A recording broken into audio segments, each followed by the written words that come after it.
Hi friends, welcome to my channel Dhana's recipe book.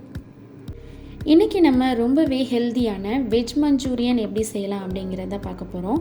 வீடியோக்குள்ளே போகிறதுக்கு முன்னாடி நம்ம சேனலை இப்போ தான் நீங்கள் ஃபர்ஸ்ட் டைம் பார்க்குறீங்க அப்படின்னா சேனலை லைக் பண்ணுங்கள், ஷேர் பண்ணுங்கள், சப்ஸ்கிரைப் பண்ணுங்கள்.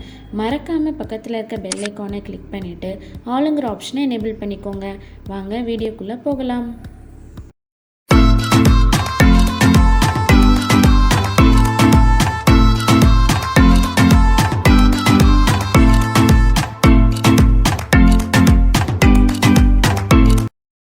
ஃபஸ்ட் நம்ம ஒரு மிக்சிங் பவுல் எடுத்துக்கலாம். நான் இங்கே ஒரு உருளைக்கிழங்க தோல் சீவிட்டு நல்லா துருவி வச்சுருக்கிறேன். ஒரு கப் அளவு முட்டைக்கோஸை பொடி பொடியாக நறுக்கி வச்சுருக்கிறேன். ஒரு கைப்பிடி அளவு பீன்ஸு, அப்புறம் 2 கேரட்டை துருவி வச்சுருக்கிறேன். இப்போ இது எல்லாத்தையும் நம்ம மிக்சிங் பவுலில் சேர்த்துக்கலாம். நான் இங்கே 4 வெஜிடபிள்ஸ் எடுத்துருக்கிறேன். நீங்கள் உங்கள் விருப்பத்துக்கு ஏற்ற மாதிரி தேவையான வெஜிடபிள்ஸ் எடுத்துக்கோங்க.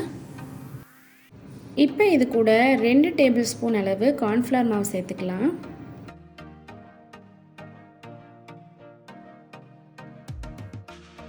ரெண்டு டேபிள் ஸ்பூன் அளவு மைதா மாவு சேர்த்துக்கலாம்.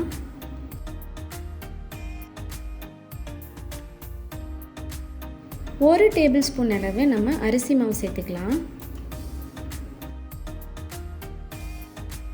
இப்போ நம்ம ஒரு தேவையான அளவு, நான் இங்கே 1 டீஸ்பூன் அளவு உப்பு சேர்த்துருக்கிறேன். இப்போ இதை நம்ம நல்லா கைவிடாமல் மிக்ஸ் பண்ணிக்கலாம்.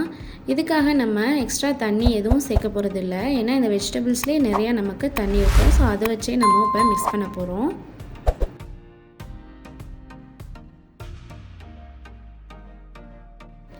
பாருங்கள், இந்த அளவுக்கு நம்ம நல்லா மிக்ஸ் பண்ணியாச்சு.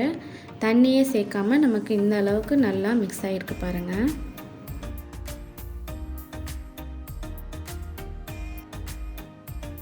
காரத்துக்காக இப்போ நான் கொஞ்சமாக 1 டீஸ்பூன் அளவு காஷ்மீரி மிளகாய் தூள் சேர்த்துக்கிறேன்.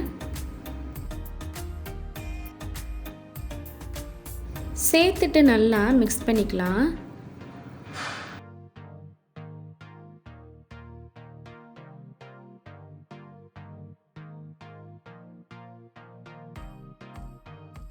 இப்போ இந்த மிக்ஸை அப்படியே நம்ம ஒரு 5 நிமிஷம் அப்படியே விட்டுடலாம். நல்லா செட் ஆகட்டும். 5 நிமிஷம் ஆயிடுச்சு. இப்போ நம்ம ஒரு பிளேட் எடுத்துக்கலாம். அந்த பிளேட்டில் நம்ம ரெடி பண்ணி வச்சுருக்கிற அந்த மிக்ஸை இந்த மாதிரி சின்ன சின்ன உருண்டைகளாக நம்ம உருட்டி வச்சுக்கலாம். இந்த மாதிரி உருட்டியாச்சு. இப்போ நம்ம இதை ஃப்ரை பண்ணி எடுக்கணும். ஸோ அதுக்கு தேவையான அளவு எண்ணெய் நல்லா காய வச்சுக்கலாம். எண்ணெய் நல்லா காஞ்சதும் நம்ம ரெடி பண்ணி வச்சுருக்கிற இந்த வெஜ் பால்ஸை ஒன்று ஒன்றா சேர்த்து நல்லா பொரிச்சு எடுத்துக்கலாம். பார்த்திங்கன்னா நல்லா கோல்டன் ப்ரௌன் ஆகட்டும். அதுக்கப்புறம் நம்ம இதை எடுத்து வச்சிடலாம்.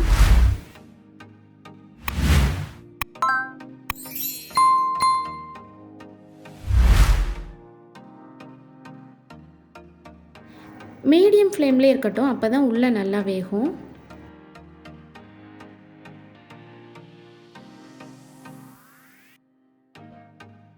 இப்போ பாருங்கள், நல்லா நமக்கு ஃப்ரை ஆகிடுச்சு. இதை இப்போ நம்ம கலெக்ட் பண்ணி எடுத்துக்கலாம். இதே மாதிரி நம்ம செஞ்சு வச்சுருக்கிற எல்லா வெஜ் பால்ஸையும் ஃப்ரை பண்ணி எடுத்துக்கலாம்.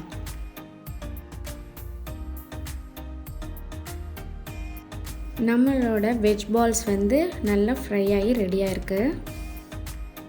அடுத்து ஒரு பேனில் 3 டேபிள் ஸ்பூன் அளவு எண்ணெய் சேர்த்துக்கலாம். அது எண்ணெய் நல்லா காஞ்சதும் அதில் ஒரு பெரிய வெங்காயத்தை நல்லா பொடி பொடியாக நறுக்கி வச்சுருக்கிறேன், அதை சேர்த்துக்கலாம். இந்த மஞ்சூரியன் செய்கிறதுக்கு நம்மளுக்கு எப்பயுமே அடுப்பு ஹை ஃப்ளேம்லேயே இருக்கணும். இந்த வெங்காயத்தை நல்லா நம்ம ஒரு ப்ரௌன் கலர் ஆகிற வரைக்கும் நம்ம ஃப்ரை பண்ணணும். பாருங்கள், இந்த அளவுக்கு ஃப்ரை ஆகணும். இதுக்கப்புறம் நம்ம ஒரு 7 பல் பூண்டை நல்லா பொடி பொடியாக நறுக்கி வச்சுருக்கிறேன். அதே மாதிரி இஞ்சி ஒரு சின்ன துண்டை பொடி பொடியாக நறுக்கி வச்சுருக்கிறேன். ரெண்டையும் சேர்த்து நல்லா ப்ரௌன் கலர் ஆகிற வரைக்கும் நம்ம ஃப்ரை பண்ணணும். இந்த அளவுக்கு நம்ம ஃப்ரை பண்ணி எடுத்துக்கலாம். 2 டேபிள் ஸ்பூன் அளவு ரெட் சில்லி சாஸ் சேர்த்துக்கலாம்.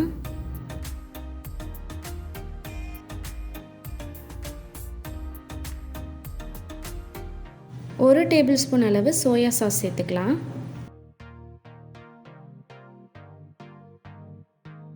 ஒரு 2 டேபிள் ஸ்பூன் அளவு டொமேட்டோ சாஸ் சேர்த்துக்கலாம். இப்போ இது எல்லாத்தையும் நல்லா மிக்ஸ் பண்ணிடலாம்.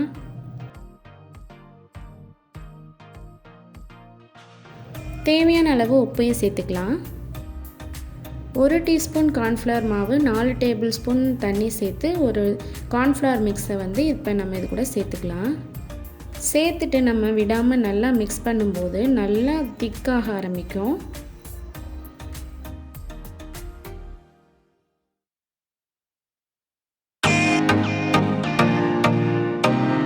இந்த அளவுக்கு திக்கானதும் நம்ம இப்போ ஃப்ரை பண்ணி வச்சுருக்கிற வெஜ் பால்ஸை சேர்த்து நல்லா மிக்ஸ் பண்ணிக்கலாம்.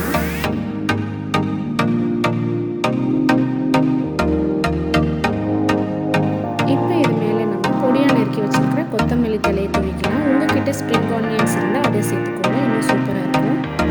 அவ்வளோதாங்க, நம்மளோட ஹெல்தியான வெஜ் மஞ்சூரியன் பால்ஸ் ரெடி ஆகிடுச்சு. இப்போ நம்ம இதை சர்வ் பண்ணிடலாம். நீங்களும் இந்த ரெசிபியை